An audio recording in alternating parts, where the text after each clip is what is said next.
Good morning. I'm Juan Pardo. I'm working for the communities team, and this is one more of our series in the conversations.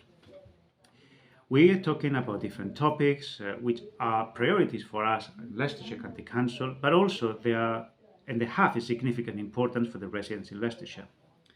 Today, we're talking about healthy conversations and making every contact count. To speak about this, got two of my colleagues, Francesca and Christy. I'll let them to introduce themselves in a bit. But first, Francesca, tell us a little bit more about your role and what are healthy conversation and what is making every contact count, please. Hi, good morning, Juan. Yeah, I'm Francesca Barney. I'm one of the Senior Health Improvement Officers within the Public Health team at Leicestershire County Council, and I'm also one of the Healthy Conversation Skills trainers that we have in the Public Health and Health Improvement team department. So making every contact count, or MECC, as you may often hear that out in the public, is an approach to improving the health of the population that everyone day to day can use. It's not just about those that are in public facing roles, however very much it would be applicable to them, but making every contact count is all around using those day-to-day interactions that we all have with our friends, family, staff, clients, service users to encourage and support people to lead healthier lifestyles. We cannot force people to make changes, but the training gives our staff the ability to have those initial conversations and support people to lead healthier lifestyles. So that is why the term healthy conversations comes from then.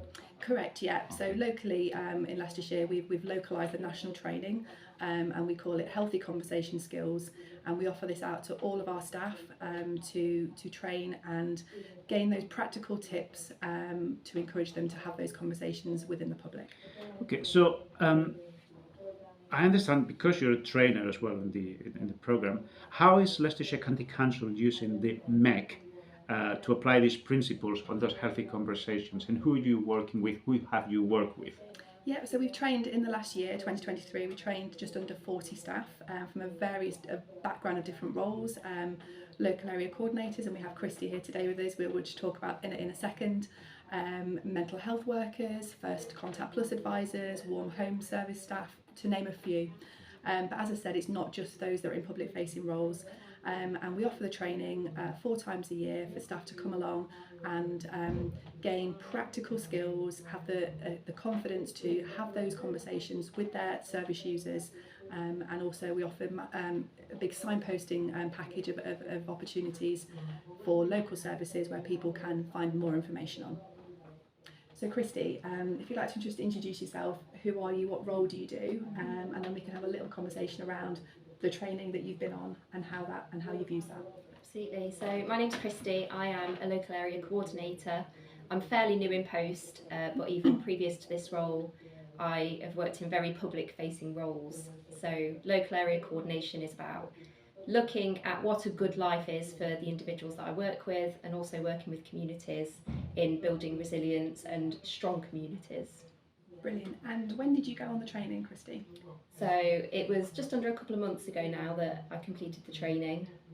And so I did get an opportunity to apply it in my previous role, and I have many plans to make sure I apply it in my new role as local area coordinator. So, Christy, how have you had the chance to apply those skills that came through the training already, and in which way? What people say about it? Yeah, so one of the things that really stuck with me was having these open questions that you ask the people that you're working with, which means they can lead the conversation, and it is based on what is important to them and what's significant for them at that time.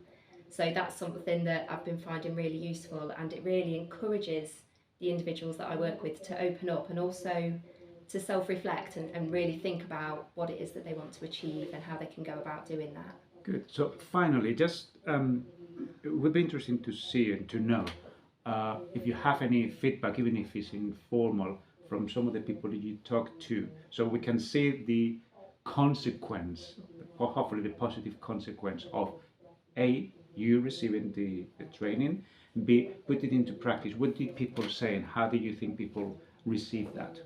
I think it's received very well. I think just listening often is very, very important for people, which, you know, we can sometimes forget. So I think the fact that it's about listening and making sure you are hearing their views, and as Francesca said, we can't force anybody to do anything, but it's about providing support, providing relevant information that can help people to make those positive decisions and have a positive impact on their life. That's great, actually. Yeah. Did you want to add anything else?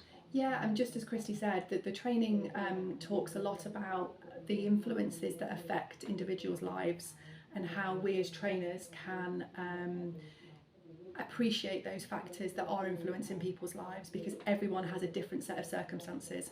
What thing may affect my circumstances in my life might not affect Christy's, for example, which may then in turn allow you to be more active or not, as the case may be. So the training talks about the wider determinants, as it's known, the social and lifestyle factors that can affect people's health, both positively and negatively.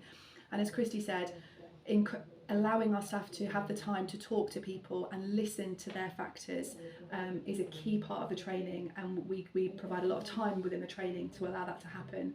And we also practice, as Christy mentioned, our use of open discovery questions, so inviting residents to offer, if they want to, what is it that's going on in their life, what is the most important thing to them, and by using how and what questions rather than can you tell me, or a closed question, that then elicits more information, which allows us as trainers to support individuals more, and that's the crux of what the training is. So if I can have your final question for me, that was actually quite interesting.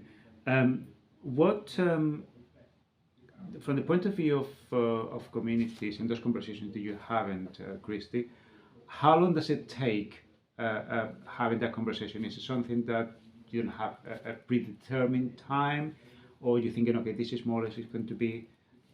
I think it's very, very different, each person and each situation, but I think even if a conversation lasts 2 hours or 20 seconds, all the things that we learned in this training has shown me how impactful it can be. So whether you've got 30 seconds chatting to somebody at the local supermarket, or you've got a visit that lasts 2 hours, all of these skills can make a really big difference. Thank you. Absolutely. Thank you very much to both of you. That was great. Thank you. Thank you.